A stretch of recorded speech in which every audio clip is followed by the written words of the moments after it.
Estamos começando o programa Democracia, aqui direto do nosso estúdio multimídia da TV Assembleia. E a revista Nature destacou na capa da edição de maio deste ano uma pesquisa inédita sobre a origem e evolução dos povos indígenas da América. O estudo pode mudar a forma como entendemos a genética atualmente. A pesquisa, que ganhou repercussão internacional, contou com a participação de pesquisadores do Programa de Pós-Graduação em Genética e Biologia Molecular da URGS, revelando a complexidade da história dos povos originários. Além disso, traz novos elementos que revelam que existe uma diversidade genética muito maior do que a previamente conhecida. Os resultados mostraram que as atuais populações indígenas do continente descendem da chamada terceira onda migratória, há cerca de 1.300 anos, de uma região conhecida como Mesoamérica, que compreende o México e a América Central. A pesquisa também contradiz estudos anteriores, mostrando que a história desses povos é mais complexa do que se imaginava, com múltiplas migrações para a América do Sul e adaptações a ambientes extremos. E essas adaptações deixam marcas no genoma, especialmente em genes ligados à imunidade, ao metabolismo e à reprodução, evidenciando a ação da seleção natural. E agora a colega Yasmin Mesquita nos fala sobre os resultados, alguns resultados práticos deste estudo. Olá, Zamansky!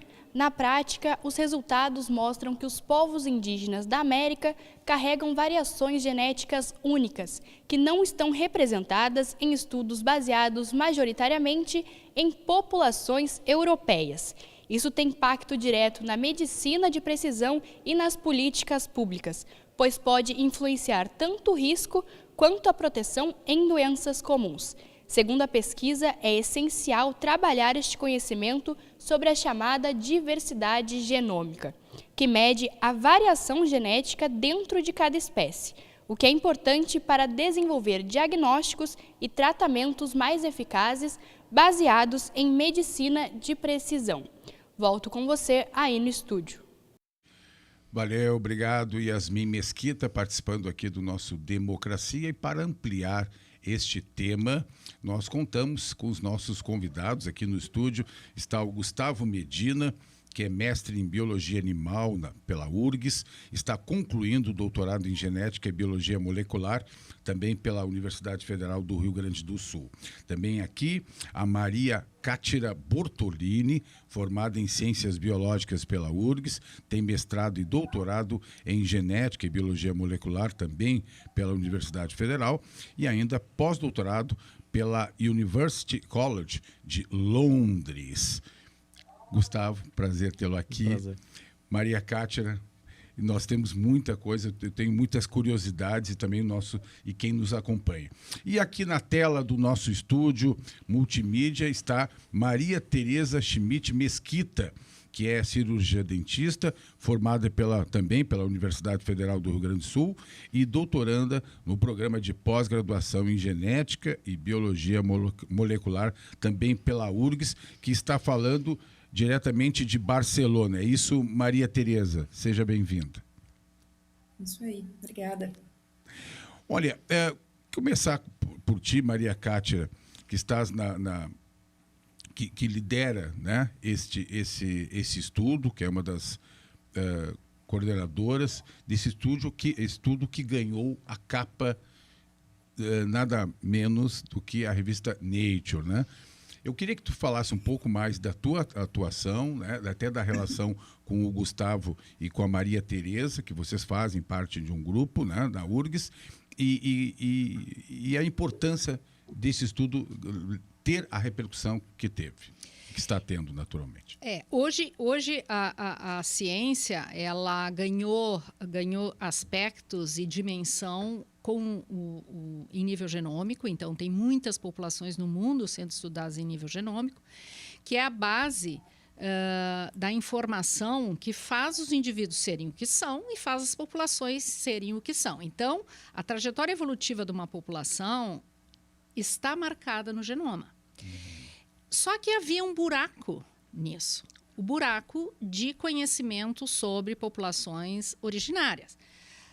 O nosso departamento de genética da URGS há muito tempo trabalha com populações indígenas, mas tínhamos estudos, inclusive na minha carreira, vários trabalhos, de porções do genoma. Estava faltando um estudo com o genoma completo. Então, os 3 bilhões de pares de bases sobre nativos americanos. Por que demorou tanto? Porque é complexo. Tu precisa acessar essas populações, elas têm que ser partícipes, elas têm que colaborar, elas têm que querer participar, precisa ter todo um entendimento ético, tem que se respeitar a história dessas populações, sua cultura, as lideranças têm que estar de acordo, a logística muitas vezes é complicada, muitas vezes são populações que não falam o nosso idioma, então tem que haver tradutores, tem que entender o que envolve a sua participação e o que isso representa. Então, não é uma coisa trivial. Não sendo trivial, o grupo de pesquisadores que fazem parte é um grupo grande, mas eu gostaria de destacar as pessoas que vieram da nossa universidade, da Universidade Federal do Rio Grande do Sul. Dentre elas, a coordenadora geral do trabalho, que é a professora Tabita Runemeyer, que é professora atualmente da USP, que fez a formação no nosso programa de pós-graduação comigo. Eu fui orientadora dela em nível de mestrado, doutorado e pós-doutorado, assim como eu sou orientadora tanto do Gustavo quanto da Maria Tereza. Então, a minha equipe é uma equipe com pesquisadores que estão desenvolvendo as suas teses e parte delas envolve, então, o estudo com populações nativas americanas. Então, o destaque se dá pelo ineditismo de se conhecer em nível genômico essas populações e os resultados em si e o que isso representa, os desdobramentos desse tipo de estudo. Então, tanto a Maria Tereza quanto o Gustavo, eles estão fazendo parte de suas teses em cima desses genomas, esmiuçando esses genomas. Muito bem, eu queria, depois nós vamos ampliar, né, porque tem muito detalhe para a gente explicar para o nosso telespectador. Mas, Gustavo, falar um pouquinho desse teu trabalho, né? Eu sei que tu te formou em Pelotas, né, em Ciências Biológicas. E como é que tu entra e qual é a tua participação nisso? O quanto isso, para ti, é importante ter esse trabalho concluído, né? E como vai se dar agora, a partir de agora, em termos de continuidade. Sim. Esse trabalho da Nature, propriamente dito, eu não participei dele, mas eu trabalho com dados que se originam desses trabalhos. O meu trabalho... Bom, a gente tem o genoma nuclear, como a professora falou, mas a gente também tem um genoma mitocondrial, uma organela que tem DNA nas nossas células também. E eu que analiso essas mitocôndrias, porque elas também contam bastantes coisas interessantes, assim. Tanto para a parte miscigenada da população brasileira, que é um trabalho anterior do da Nature, que é o da Science também. O grupo pegou 2 revistas muito importantes, né? E essas populações do trabalho da Nature, eu tenho um banco de dados ainda maior, porque eles selecionaram algumas populações, mas como eu foco nas do Brasil, nos povos indígenas do Brasil, tem mais indivíduos e mais populações que entraram que entraram nesse paper, né? Sim. Então, a gente analisa algumas possíveis linhagens genéticas que podem ser regionais dos povos indígenas aqui do sul do Brasil, que também estão no Uruguai e na Argentina, ali, Charrua, por exemplo, Guarani, Cainganha. A gente tenta ver se a gente consegue encontrar linhagens que não definem esses grupos, porque grupos indígenas são definidos por cultura, por muito mais coisas que só o DNA, mas que possam, né, contar alguma história do que esses povos podem ter sofrido desde o processo colonizatório até agora, linhagens que sobreviveram ao processo de colonização, linhagens já extintas, da onde que elas vêm, se são Tupi-Guarani, se são Gê, que são os grupos que deram origem aos indígenas atuais, né, no nosso sul do Brasil aqui. E teve outros trabalhos também que a gente fez tentando correlacionar linhagens genéticas mitocondriais com desfechos de COVID, desfechos mais graves ou não. E a gente encontrou nesse trabalho, também já está publicado, não é na Nature, mas é uma revista associada à Nature, que é a Scientific Reports, e a gente encontrou uma linhagem indígena, que era chamada de A2, que aumenta o risco, claro, é um aumento o risco, mas modesta, né? Porque tem muito mais coisas que influenciam nos desfechos de Covid. A gente encontrou uma linhagem indígena que aumentava o risco de mortalidade por Covid. Então, Sim. além de tudo que a gente já conhece, tipo idade, sexo, comorbidades, ainda pode ter algumas coisas genéticas que possam influenciar no desfecho final da Covid, para ser mais sério ou não. Esse é um dos desfechos com dados do paper da Science, no caso. Deixa eu ver o que mais. A gente publicou uma revisão recentemente também, que a gente analisa algumas assinaturas genéticas na população brasileira. O que eu quero dizer com assinaturas genéticas? A população brasileira é muito miscigenada. Então, ela é uma mistura de vários povos, e vários povos que às vezes não se encontravam há milhares de anos. A gente tinha povos indígenas aqui, a gente teve europeus que chegaram, a gente teve africanos introduzidos no Brasil pelos colonizadores, e a população brasileira, em sua maior parte, foi formada pela mistura de todos esses povos, né? E a gente consegue encontrar assinaturas genéticas particulares de cada um deles. Sim. E a gente pode, que analisar... revelam toda uma trajetória, uma história. Exatamente, a gente pode analisar, uma gama de coisas, tanto a parte evolutiva, que nos interessa muito, mas pode partir para a parte de saúde, para a parte de seleção natural, a genes que podem favorecer por exemplo, sobrevivência em altas altitudes ou alguma doença particular na Amazônia, né? Professora, se quiser... Esse é um aspecto importante. Então, quando a gente viu que tinha uma linhagem mitocondrial de origem indígena em populações urbanas, que no Rio Grande do Sul era um fator de risco para desfecho morte em Covid, isso não quer dizer que essa variante, em outros tempos, não foi selecionada positivamente. Porque a trajetória evolutiva dos povos nativos americanos originários foi muito bem sucedida em adaptação durante os 15 mil anos, pelo menos, que estão dentro do continente. De repente muda o ambiente, de repente tem novos patógenos. Então, uma trajetória evolutiva com linhagens genéticas, digamos assim, que eram favoráveis, muda o contexto do ambiente, Sim, pode trazer risco. E aí a gente diz o seguinte... A gente alerta as autoridades de saúde no momento, olha, nós identificamos uma variante genética que não só está presente em indígenas atuais, como está presente nas populações mestiças urbanas, que são grande parte da população brasileira, que pode ser um fator de risco para novos patógenos. Então, atenção, autoridades de saúde. Aqui há um novo elemento que é mais um fator de risco. E a gente fez uma série de análises, inclusive usando inteligência artificial na parte de análise e aprendizado de máquina, que mostrou claramente que é um fator de risco. Isso significa que a gente tem que olhar as populações que têm uma trajetória evolutiva, que muda o ambiente, muda contexto, e agora elas podem ter mais risco para determinados patógenos. Fragilidades. E esse alerta é importante porque pode determinar uma sim, política na área da saúde, por exemplo. Né? Exatamente. Vamos para Barcelona, então, um pouquinho. Vamos lá. Maria Tereza, fala um pouquinho do teu trabalho, o que te leva aí, né? Já que tu faz parte também aqui desse grupo da URGS, né? Que hoje está colocando aí produções, né, de conhecimento em várias revistas importantes do mundo. E como é que está o teu trabalho hoje aí em Barcelona? Maria Tereza, te agradecendo mais uma vez aqui pela presença. Perfeito. Assim como o Gustavo, eu também não participei diretamente na produção do artigo que saiu, que foi publicado, mas com os dados que foram gerados a partir desse artigo, eu comecei a pesquisar e investigar variantes associadas à doença periodontal nessas populações. O que é isso? São variantes que podem ser benéficas para essas populações, ou seja, criar uma resistência ao periodonto, a agressões, né? Ou variantes que podem ser maléficas, né? Então, pode ser que a gente encontre algumas variantes que façam com que o perfil periodontal dessas pessoas seja mais vulnerável às agressões externas ou a determinadas condições do ambiente. Por que é tão importante a gente pesquisar isso? Justamente para a gente poder trabalhar com uma coisa que hoje é considerada padrão ouro na medicina, que é a medicina personalizada.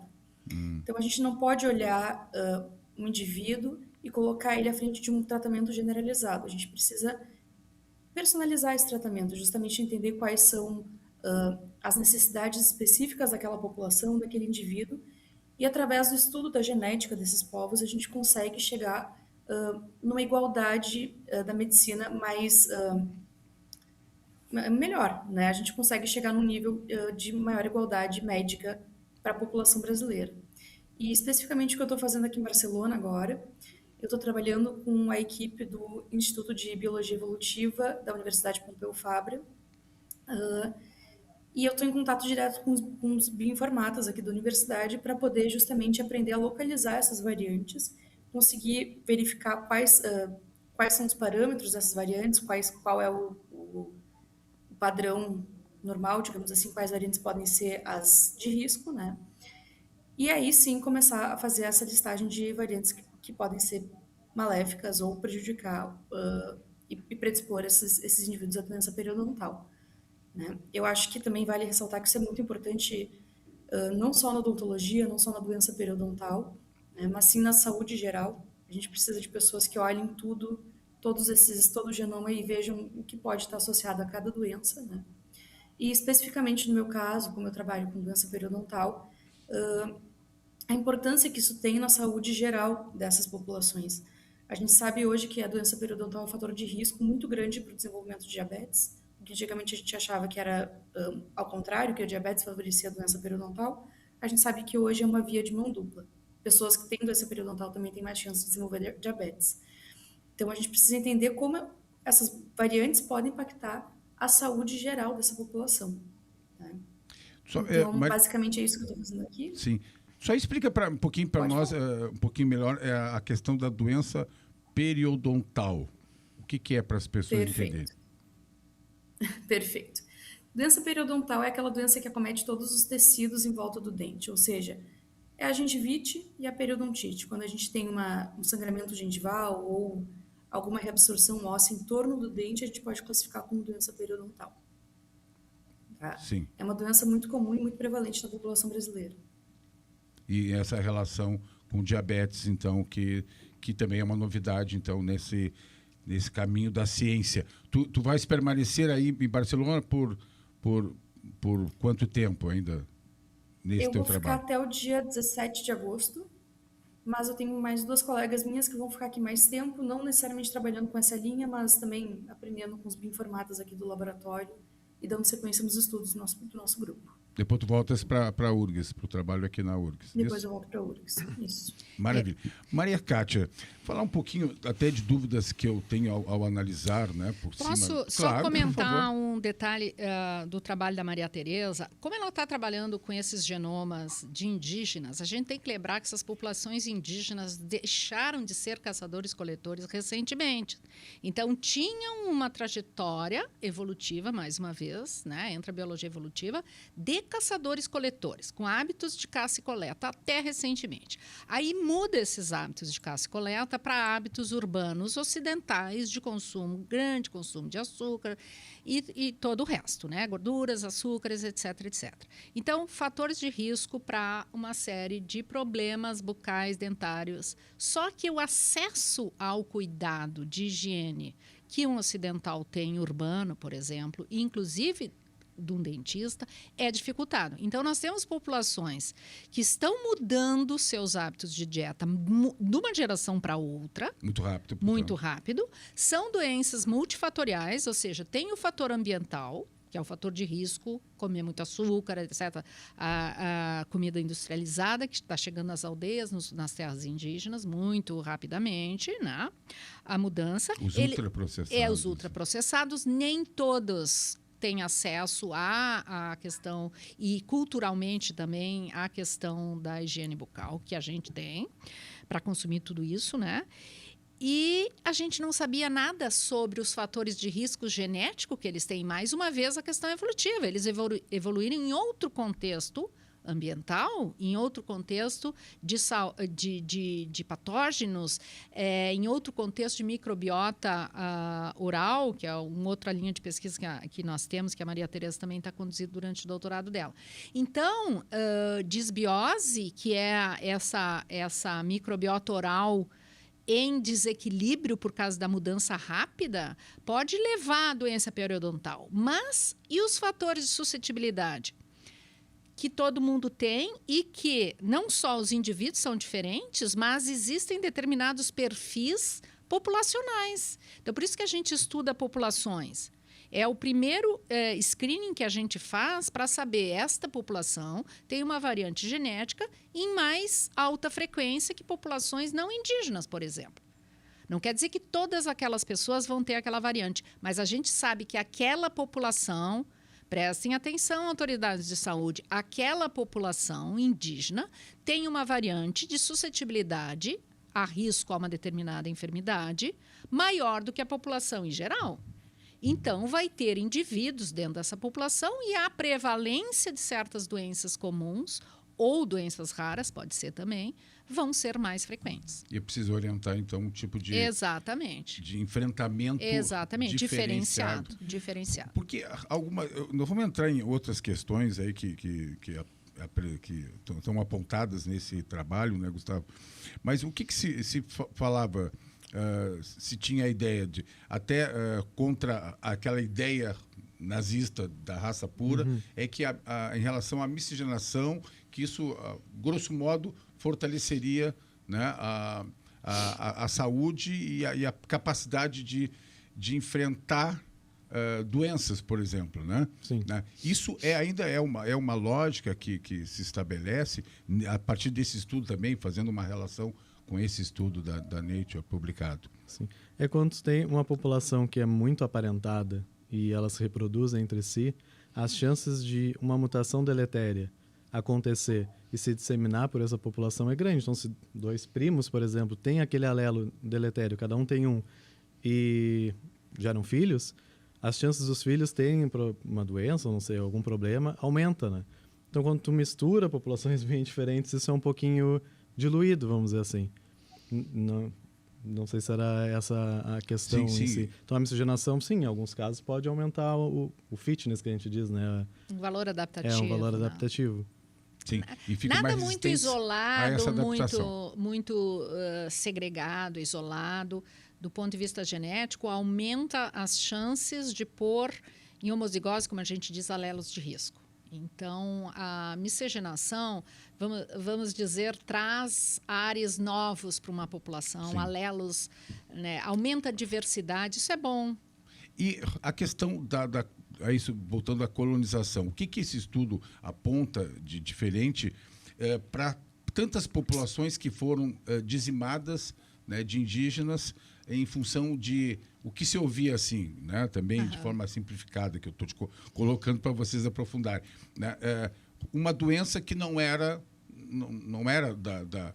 dali da natureza, daquele lugar, né, principalmente populações mais isoladas, indígenas, eles sempre correram mais risco em função disso, né?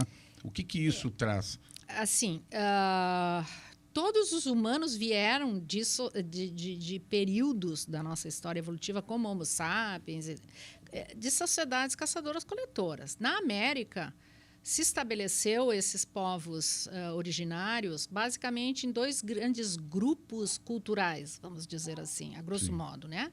Os caçadores-coletores, que até hoje preservam seus hábitos de caça e coleta, ou até muito pouco, até recentemente, e outros povos em que aumentaram muito de tamanho, que formaram grandes impérios, basicamente na Mesoamérica, Império Azteca, e nos Andes, os andinos. Então, tem um perfil genético um pouco diferente desses povos originários. Agora, todos eles passam por processos do que a gente chama de pressões seletivas. Seja para viver em altas altitudes nos Andes, tem alelos específicos para suportar tu viver, se reproduzir e trabalhar e viver a 6.000 metros com ambiente com baixa concentração de oxigênio quando tu compara com ambiente em nível do mar. Mesma coisa viver numa floresta tropical. As pessoas pensam que é um ambiente idílico, fazem aquela imaginação meio romântica, né? É maravilhoso. É brutal. Tem muito patógeno, tem muito risco. Então, essas populações têm um processo de seleção natural brutal. Não é agora ou quando entra o colonizador que passam a sofrer. Passam a sofrer outros processos de pressão seletiva. E não só isso, né? Os patógenos que os europeus trazem passam a sofrer processos de massacre e extermínio deliberado. Sim, uma simples gripe, digamos. Que foi assim, responsável por... houve a disseminação que os europeus trouxeram e houve uma disseminação, inclusive, voluntária de botar roupas infectadas com o vírus da varíola para infectar grupos indígenas. Mas não só isso, né? Houve o extermínio de povos indígenas puro e simples. Então, eles, além de sofrerem outras pressões seletivas que já vinham sofrendo ao longo da sua trajetória dentro do continente americano, eles sofreram um extermínio físico por embate com um colonizador que veio em condições, digamos assim, tecnológicas, especialmente com armas de fogo e alguns elementos bem clássicos aí no processo colonizatório, que os fez levar a um sentimento de superioridade e exterminar os povos originários, né? Sim. Eu tinha uma dúvida sobre a questão da diversidade genética que foi apontada nessa pesquisa, que é muito maior, eu coloquei isso na abertura, do que se conhecia, né? O que mais se negou do que tínhamos no passado, né? E ao mesmo tempo, tem outra parte que fala que ainda que uma baixa diversidade impactou a questão da imunidade, que a gente estava falando, né, de indígenas passando a ser mais vulneráveis, como tu estavas dizendo. Como é que dá para explicar isso? E o quanto negou o passado e quanto que se evoluiu, portanto? É assim, a nossa espécie ela surge na África. A partir da África, né, há cerca de 200 mil anos, então, uma colonização para fora do continente africano, colonizar a Europa, coloniza a Ásia, e o último continente a ser colonizado em tempos pré-históricos é a América. Nesse processo de dispersão a partir da África, há perda de diversidade. Os grupos que migram sempre é um grupo menor e com menos representatividade em termos de diversidade do grupo que fica. Normalmente é isso que acontece. Então, é natural haver perda de diversidade. Então, é por isso que há essa aparente contradição que tu acabas de ler. Não é que por exemplo, os nativos americanos já se sabe que tem menos diversidade que os africanos do sul do Saara. Isso é sabido. O que não se sabia é que a diversidade exclusiva ou as variantes que nunca ninguém tinha visto eram tão grandes em nativos americanos. Ou seja, tem 8 milhões de variantes genéticas que não se conhecia. Isso não se sabia que ia se encontrar nesse nível. Tanta variabilidade que não se encontra em outro lugar. Esses alelos, digamos assim, genéticos, essas variantes genéticas, a gente não encontra em nenhum outro lugar. Então, tem particularidades dentro do continente. Não obstante eles terem, de modo geral, menor diversidade que ou populações africanas do sul do Saara, não obstante a isso, tem uma diversidade que não se conhecia. Se não se estudasse nativos americanos, nunca ia, por mais que se estude europeus, que são os povos mais estudados do ponto de vista genômico e de medicina de precisão, são os povos europeus e europeus descendentes, aí tu pega os norte-americanos, não adianta estudar eles sem estudar os povos que deram origem ao brasileiro. Porque a gente não ia ter acesso a essa variabilidade que é desconhecida, que não existe em outros povos. Sim, então, digamos, nós tínhamos uma visão, como diz o trabalho, mais eurocêntrica e que agora está se valorizando essa diversidade. É o que a gente, como brasileiro, pesquisador brasileiro, temos obrigação de fazer. A gente tem que estudar as nossas populações. Então, a gente publicou esse trabalho na Science em 2025 sobre o genoma dos brasileiros. Agora, brasileiros, não se pode falar de brasileiros sem falar de povos originários, indígenas, né? Então, é nesse contexto. Eu lembro, acho que faz mais, eu estava ainda na Rádio Guaíba, então faz mais de 20 anos, foi lá um cientista falando sobre um trabalho ali de mais de 20 anos, que concluiu, imagino que isso já não deve ter sido alterado, que houve também um mapeamento, digamos, né, genético, e que até surpreendeu pela presença maior ainda no povo brasileiro, como um todo, dos traços dos povos originários. Ainda tinham uma quantidade maior, eu estou falando assim, simplificando, de uma genética indígena. Uhum. Isso se mantém ainda. Era uma novidade há 20 e poucos anos, não sei se vocês se recordam. Sim, eu trabalho no nosso grupo com o professor Salzano, comigo, com o professor Sérgio Pena, lá da Federal de Minas Gerais. Exatamente. Sim, professor Sérgio Pena. É uma pesquisa de Minas, eu lembro disso. Isso, sim. Ele fez, na época, um estudo amplo sobre ancestralidade. Mas a diferença do que o professor Pena e a gente fazia na época, a gente pegava pedaços do genoma. Sim, temos mais herança indígena do que se imaginava naquela época. Tá, assim fica mais claro para quem está nos acompanhando. E eu vi que tem algo que traça também a presença de neandertais. Eu lembro do Sapiens, não sei se quando vocês aprovam esse estudo histórico e científico, mas o que me chamou a atenção nesse livro é que ainda tínhamos uma quantidade de presença de genes. Eu até sei do que você está falando. No livro Sapiens. No livro Sapiens. Sim, que ele comenta que até 30 mil anos atrás tinha 5 diferentes espécies humanas convivendo no mundo. E hoje em dia só temos uma. Neandertais ainda presentes. Não, mas o que o Antônio está querendo dizer sim, houve miscigenação entre Neandertais e Sapiens. E Homo sapiens. Sim, sim. Temos que é algo? Temos genes neandertais, sim. Todo mundo que tem ancestralidade europeia, praticamente todos os brasileiros, temos genes neandertais também. Eu estava sentindo isso. Tens, pode ter certeza que tu tens. Os polacos aqui, o polaco neandertal. Mas vamos lá. Só não dá para falar em viking, nós estamos aí recém... Estamos com a cabeça inchada. Inchada ainda com a derrota para a Noruega. Mas Gustavo, Maria Cátia e Maria Tereza, nós vamos para um rápido intervalo e voltamos para falar um pouco, a partir desta pesquisa, o que esperar agora em relação ao futuro. Nós já voltamos.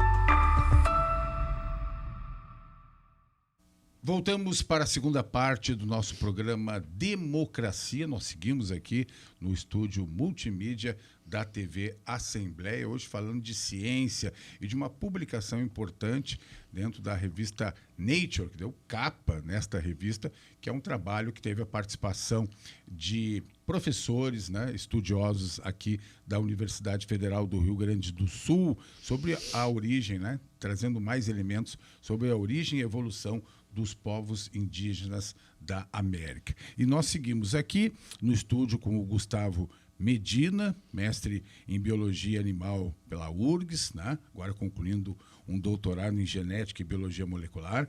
Também com a Maria Cátia Bortolini, formada em Ciência Biológica pela URGS e mestrado em doutorado em Genética e Biologia Molecular, também pela Universidade Federal do Rio Grande do Sul. E na tela aqui do nosso estúdio, a Maria Tereza Schmidt Mesquita, que é cirurgiã dentista, formada pela URGS e está fazendo doutorado no programa de pós-graduação também em Genética e Biologia Molecular. E Maria Tereza, até com uma sugestão da Maria Cátia, nós vamos falar um pouquinho do trabalho com base nessa publicação da revista Nature, que traz aí muitas novidades, e traz aí novos rumos para essa ciência que estuda justamente a evolução dos povos indígenas. Como é que vai se dar o teu trabalho? E até tinha uma sugestão, Maria Cátia, para ela... Faz o gancho com a microbiota oral, dos povos indígenas. O que esperar a partir de agora? Essa é a nossa linha nessa segunda parte do Democracia. Maria Tereza. Então, acho que como profissional da saúde, eu sempre penso muito que a gente deve voltar às nossas pesquisas para olhar a saúde pública no Brasil, Então, de trabalho, especificamente, eu acho que a importância de a gente encontrar essas variantes que predispõem essas populações ou não à doença periodontal, ou elas predispõem ou elas protegem, né? É fundamental, principalmente para a gente conseguir direcionar exatamente as nossas políticas públicas, onde a gente deve investir mais em saúde, em prevenção, né? E também perceber como os padrões da sociedade mudaram e como eles podem afetar a saúde dessas populações, né? Pensando também no contexto da microbiota oral, que é o nosso outro trabalho, a nossa outra linha de pesquisa, né? Pensar que essas populações elas saíram de um contexto que não existia essa disseminação de açúcar processado, de alimentos ultraprocessados, né? Claro, num ambiente que elas não tinham também um acesso à assistência de saúde, à higienização, né? Mas pensar em como essa transformação vai afetar essas populações. Por exemplo, a gente pega um indivíduo que está inserido em uma cultura caçadora-coletora e a gente coloca ele em um meio em que ele é bombardeado de açúcar, de alimentos processados o dia inteiro, né? Que vai ter, quais vão ser as mudanças que a gente vai observar nesse indivíduo, né? A genética dele, ela vai permanecer. As variantes que ele tem ou não de resistência ou de predisposição à doença periodontal, elas não vão mudar, mas o estímulo vai mudar. E isso é fundamental a gente entender. A microbiota desse indivíduo, num contexto caçador-coletor, vai ser completamente diferente de um contexto de uma sociedade urbana ocidental, né? Então, acho que no futuro a gente precisa olhar tanto para o indivíduo, né, para aquilo que ele carrega em si, né, o seu genoma, o seu DNA, mas também nas mudanças que ele foi imposto, né, que praticamente ele foi imposto. Hoje a gente sabe que a maior parte das culturas indígenas elas têm acesso aos produtos industrializados, mas infelizmente o acesso à saúde não é igualitário ainda, né? Então acho que isso é uma grande preocupação, uma forma que eu espero poder contribuir com o trabalho, né? Tanto com a microbiota quanto da doença periodontal, que se complementam, né? São trabalhos que se complementam, e também procurar entender como essas mudanças vão impactar as populações. Acho Muito que é bem. isso. Se a Kátia quiser complementar. Muito bem. Gustavo, também na linha de atuação, né, do teu trabalho, a partir desta pesquisa, como é que isso pode evoluir? E até eu fico pensando, a importância de uma publicação, depois a Maria Kátia pode reforçar ainda, porque os grupos, os profissionais, professores, cientistas, pesquisadores vão trabalhando. Trabalhando no seu habitat ali. E em algum momento, claro, tem uma conclusão esse trabalho e é publicado. Aí tu me corrige, senão é isso o processo. Isso muda tudo com a publicação, porque isso vai repercutir e novos grupos de cientistas pelo mundo vão partir de um novo patamar, digamos. É assim que funciona. Sim, e a gente costuma dizer que, na verdade, a gente publica um estudo e aumenta a quantidade de perguntas que a gente tinha por estudo, né? O leque se abre mais e, claro, a gente tem outros grupos que pegam esses resultados e podem adicionar nos seus trabalhos, né? E utilizar em modelos que eles fazem ou mudar até o rumo que o trabalho estava tendo. Mas né? o diálogo entre vocês, isso existe essa... Pode existir, né? A gente sabe que dentro da ciência, às vezes, há grupos que são rivais, não, que é publicar na frente do outro e tal. Mas a colaboração é a melhor forma de se tocar a ciência, vamos dizer assim, né? Então, sim, quando a gente precisa de dados de outro grupo, a gente pode entrar em contato com outro cientista, pedir.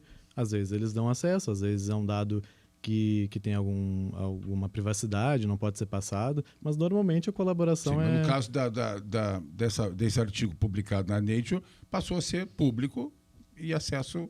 Algumas informações que são mais sensíveis, tu consegue falando com o autor principal, né, que no caso é a professora Tabita. Outras informações, sim, tu consegue mais fáceis, né? O trabalho, por exemplo, da Science, as variantes que a gente estava comentando, que são específicas da população brasileira e tal, elas estão num banco de dados que outras pessoas podem acessar e ver frequências e tal. Mas dependendo do tipo de dado, é um pouco mais sensível, você tem que ter uma conversa direta com o cientista. Né? Até para saber como chegaram naquelas conclusões. Sim. O que está por trás. A questão é os compromissos éticos que se tem com as pessoas e as populações investigadas. Então, a ciência tem que ser livre e aberta. No momento que tu publica o dado, Na prática, qualquer pesquisador pode acessar esses dados e reproduzir ou tentar chegar aos mesmos resultados. Isso é uma premissa básica da ciência. Eu tenho que usar aqueles dados, fazer as mesmas análises, chegar aos mesmos resultados. Isso é muito, digamos assim, é um pilar da ciência. Só que aqui existe um parênteses. Tem algumas populações que deram autorização só para fazer o estudo que saiu na Nature com aquele grupo de pesquisadores que a Maria Cátia está junto. Sim. Ou seja, no momento que tu passa para um outro pesquisador usar aqueles mesmos dados, tu pode estar ferindo um preceito ético que foi aprovado por uma instituição nacional de ética em pesquisa, ainda mais se tratando de povos em vulnerabilidade. Então, sempre há uma questão de se ver como é que ficou o contexto ético, o que se acertou com cada povo indígena. Então, sim, os dados, em princípio, são públicos, qualquer dado científico. Mas tem uma parte... Mas tem uma parte, em especial, quando são populações humanas de povos em vulnerabilidade, que há algumas restrições éticas, que aí tem que passar pelo crivo dos pesquisadores responsáveis. Mas não se revela a identidade desses voluntários. Sim, é tudo anônimo, mas mesmo assim, o nome da população. Então, como a gente sabe que pode haver preconceito... Por exemplo, tu diz uma tribo, o grupo indígena tal tem variante genética de doença, por exemplo. Tu é jornalista, tu sabe, tu faz um jornalismo sério. Se um jornalista publica algo para chamar atenção numa matéria de um veículo, botando o nome de uma população indígena, associando, sem o contexto que o pesquisador tem e faz, e aquilo que eu te falei, né, com relação a uma variante de suscetibilidade, que tem todo um contexto... Está num artigo científico contextualizado. Não, pega, aquele grupo indígena tem uma variante genética, predispõe a tal doença. Isso pode levar a preconceito. Então, tem uma série de elementos que os pesquisadores responsáveis pela pesquisa têm que ficar atentos. Sim, mas para chegar agora, que a questão aqui, as pessoas podem estar se perguntando, existem resultados da pesquisa, mas existem encaminhamentos possíveis. Encaminhamentos são assim... Como é que se dá isso... para, como eu disse na abertura lá, para orientar, por exemplo, que vocês já falaram aqui, orientar políticas públicas. Por exemplo, há perguntas, como o Gustavo salientou, quando sai esse tipo de trabalho, o artigo da Nature, é importante dizer assim, talvez o telespectador não saiba, publicar na Nature é dificílimo. É uma revista generalista, publica várias áreas do conhecimento, né? Nós estamos com um artigo de genética, de genômica, a gente publicou. Já é um feito. Publicar da capa, que chama a edição da revista, é um feito extraordinário, mostra a importância do trabalho. É só vocês botarem no Google, sim, na inteligência artificial, quantos autores, cientistas brasileiros publicaram paper que deu... Paper a gente chama artigo científico, né? É um jargão na nossa área. Quantos artigos científicos brasileiros de qualquer área do conhecimento deu capa da Nature? Conta-se nos dedos. Então, é um esforço coletivo de muitos pesquisadores, dos voluntários que acabaram participando da pesquisa, né? Que doaram seu material genético para essa investigação. Então, há o papel... assim, um agradecimento enorme às populações indígenas que colaboraram. E o que acontece? Existe a pergunta, existe o pesquisador. Ele faz a pergunta. Essas populações do Brasil. Do Brasil, e tem populações da América do Sul também, de colaboradores, pesquisadores de outros centros de pesquisa também. Né? Agora a gente está ampliando, nós temos um projeto grandioso aprovado pelo Comitê Nacional de Ética em Pesquisa para ampliar o estudo em povos indígenas brasileiros, né? Que levou, para terem uma ideia, quando eu digo a dificuldade, a gente teve pandemia nesse meio, então assim, vamos descontar aí 2 anos, mas levou 8 anos para mim conseguir a aprovação desse novo projeto para expandir o estudo genômico em povos indígenas brasileiros. Tá, tu está falando do período anos. que vocês... Não, agora. esse que a gente publicou é um grupo com 128 genomas de não me lembro quantas populações. É relativamente abrangente, mas está faltando muita coisa. Tá. Praticamente. Quanto tempo para chegar na Esse na capa da levou 4 anos. 4 anos. Esse mais amplo, que envolve mais grupos indígenas, mais populações, uma abrangência nacional bem maior, levou 8 anos para mim ter o ok, podem começar a contatar as populações. 8 anos. Sim, esse Passa é o pela trabalho universidade, foi para Brasília e que vai. está em execução, então, esse trabalho já A está. gente começou agora, com colaboradores na Amazônia, pesquisadores de lá, a contatar os primeiros grupos indígenas, lideranças, para, digamos assim, fazer uma varredura daquilo que não foi estudado nesse artigo que deu a capa da Nature e que a gente possa estudar a partir de agora. Tá? Tem grupos indígenas que a gente ninguém sabe nada sobre eles e que querem, inclusive, participar para saber mais sobre, não só sobre essa questão envolvendo saúde, mas eles são curiosos com relação... Eles têm a sua história cultural. Isso ninguém mexe. Cada povo tem sua história cultural. Né? De onde veio, para onde vai, isso cada povo tem o seu contexto cultural que conta, através de seus mitos e lendas, as suas histórias. Não vai deixar de ser assim. Mas eles têm curiosidade de saber como a ciência do não indígena conta a sua história. Então, todo esse resgate histórico que a gente faz, que está marcado no genoma, que vieram por cima da Sibéria, entraram pela Beringia, que na época não era estreito, e foram colonizando, chegaram em 3 grandes grupos na América do Sul, um bem mais recente. Tudo isso, eles ficam extremamente curiosos em saber, porque há o retorno à comunidade.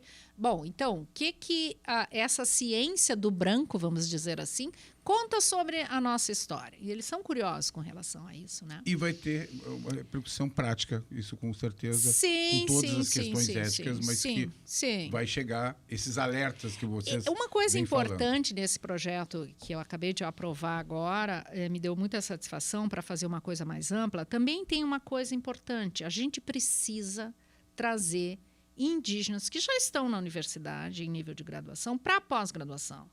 Então, formar doutores em genética, em genômica, que sejam indígenas, que ajudam, eles não sejam só partícipes da pesquisa como voluntários, mas sejam partícipes como pesquisadores. Sim, que possam conduzir também, sim, como aconteceu nesse exato. Nesse nós primeiro... temos uma indígena que fez mestrado, doutorado com colegas. Importante né? destacar. Não, né? ela é doutora, ela está na Secretaria de Saúde Indígena do Ministério da Saúde atualmente, ela é biomédica com mestrado, doutorado em genética pela Universidade Federal do Pará. Ela é uma indígena baré e ela é a única indígena, acho que a primeira indígena brasileira que participa de um estudo científico que dá capa da Nature, com certeza. A gente quer mais indígenas protagonistas, mas a gente precisa formá-los. Então, esse projeto que eu acabei de aprovar, ele é um projeto que também visa conseguir recursos para trazer e manter os indígenas que já estão em nível de graduação, ter o acesso. Ter o acesso à pós-graduação, existem políticas públicas de ações afirmativas para a pós-graduação, o nosso programa pós-graduação tem, que entre em nível de mestrado e doutorado para fazer uma formação, porque não adianta, é difícil tu falar com qualquer pessoa sobre genoma. O indígena não é diferente. Agora, se tu tem um indígena que sabe o que é um genoma, sim, para fazer chegar essa informação. Ele vai saber. E ele vai fazer as perguntas. Ele vai traduzir o que o povo, determinado povo, o povo Makuxi, quer saber sobre a sua história, que o genoma pode contar. A gente tem que lembrar que são povos ágrafos. Então, toda a sua história é oral. Então, se a gente consegue fazer e contar uma história marcada pelo genoma, eles se interessam, eles ficam curiosos numa linguagem que eles entendam. Agora, precisa ter alguém que entenda o que é um genoma. Claro. Então, por isso que a formação de indígenas em nível de pós-graduação em genética e biologia molecular é fundamental. Que bom, que bom. E com esse novo com esse andamento de novas pesquisas, né, a gente vai voltar aqui a falar mais sobre quando tiver já alguns resultados. Nós estamos chegando no final do nosso programa. Eu queria começar, então, dar um minutinho, que é para a gente finalizar, última mensagem. Começar contigo, Maria Tereza, por gentileza, te agradecendo. Tudo de bom para ti aí, sucesso. Né? E em breve estarás aqui, né, com a turma aqui da URGS, né? Trazendo novidades, certamente. Te agradeço um minutinho, por gentileza, para a gente fechar. Isso, não, eu que agradeço a oportunidade de nos ouvir, né? Principalmente poder divulgar o nosso trabalho, que é tão importante, tão fundamental, e a maior parte das pessoas não vê esse esforço que a gente faz escondido ali no laboratório da URGS, né? Também quero agradecer a professora por conduzir o nosso laboratório, e também os meus colegas, né? O Gustavo, que está aí, também o resto dos colegas que não estão aqui, mas também que nos ajudam a levar a ciência adiante, né? A fazer ciência. E agradecer de novo a oportunidade de estar aqui e de divulgar nosso trabalho. Muito bem. É isso aí. Muito bem. Te agradeço, Maria Tereza. Gustavo. Claro. Queria agradecer também e o que podemos esperar agora para frente. Queria agradecer também a oportunidade de falar sobre a ciência gaúcha, né? Ciência feita na universidade daqui. Em breve tem mais pelo menos uns 2 trabalhos saindo sobre essa temática indígena. Aí os que eu conduzo com a professora, mais diretamente, que fazem parte da minha tese, né? Um bastante interessante, porque a gente fala de algumas linhagens que podem ter, né, uma certa origem, tanto em indígenas charrua, quanto nos que deram origem a esses indígenas na época que os colonizadores chegaram, né? Bastante interessantes, linhagens profundas que podem contar bastante histórias bem legais. Uma coisa que a gente não destacou é que, assim, tudo que acontece, por exemplo, esses grandes extermínios ou uma doença, enfim, isso deixa marcas no DNA. Tanto no DNA nuclear quanto no mitocondrial. E a gente consegue analisar isso. E a gente consegue contar histórias que são bastante interessantes. Então é por isso que a gente analisa, né? A gente compara com o DNA antigo. Hoje em dia a gente tem tecnologia para conseguir acessar DNA de ossos, de fósseis. Um troço inimaginável, né?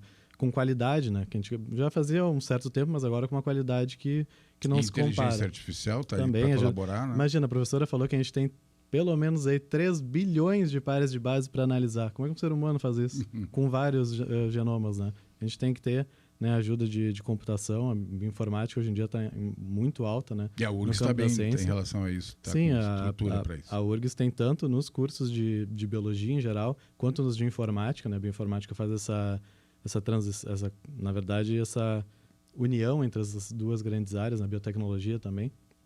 Enfim, os próximos passos tá saindo, né? Tá saindo estudos aí em temática indígena. A gente é um grupo que está pelo menos 60 anos pesquisando sobre essa temática, né? Vem aí o professor Salzano, a professora Cátira e mais outras pessoas importantes da universidade conduzindo pesquisas nesse sentido. Né? Maravilha, maravilha. Te agradeço, Gustavo. Maria Cátira, mais uma vez, parabéns, então, por essa publicação, né? É como se um filme ganhasse um Oscar, assim. É nessa linha que a gente pode tratar. E o que podemos esperar pela frente? Te agradecendo mais uma vez e parabéns. Obrigada, agradeço a oportunidade. Eu acho que, assim como a Maria Tereza e o Gustavo falaram, a gente tem que lembrar sempre que ciência se faz em grupo.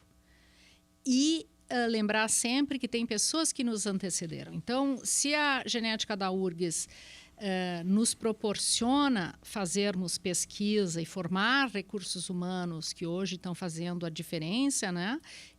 Nucleando outros grupos de pesquisa, como é o caso da minha ex-orientada, a professora Tabita, agora está na USP, se destacando, é pela excelência e por pessoas que me antecederam, que foram meus orientadores, inspiradores, e que forjaram essa ciência de qualidade na nossa universidade e fizeram, em última instância, a universidade ser o que são. Então, eu tenho que agradecer não só aos meus estudantes, como os meus colaboradores, né? Colaboradores no Instituto de Informática, o professor Márcio, que dá todo o suporte de servidores e da bioinformática. A gente não ia conseguir rodar nada nesses computadores, né, pessoais, obviamente precisa de grandes servidores, então outros colaboradores que outros projetos. Então, ciência se faz com boas redes de colaboradores, com pessoas interessadas em fazer ciência honesta, fazer ciência séria, ciência de ponta também, uma coisa que eu sempre digo para os meus estudantes, não se justifica o dinheiro público investido em nós se a gente não faz ciência de qualidade,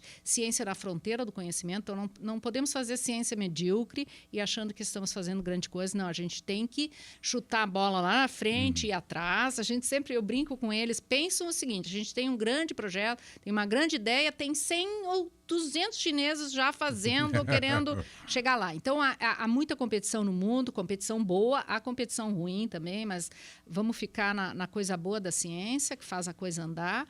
Então, eu só tenho que agradecer, inclusive, a instituição e as instituições, as agências financiadoras públicas, né, que proporcionam, então, a ida dos pesquisadores, inclusive parte da minha equipe que está lá no Instituto de Biologia Evolutiva de Barcelona, né, são instituições e agências públicas, né, e que também estão aí fomentando a pesquisa que eu tenho conduzido durante toda a minha trajetória. Então, só tenho a agradecer. Isso é bom. E muda para melhor a vida das pessoas, em última análise. Exatamente, é o que a gente espera.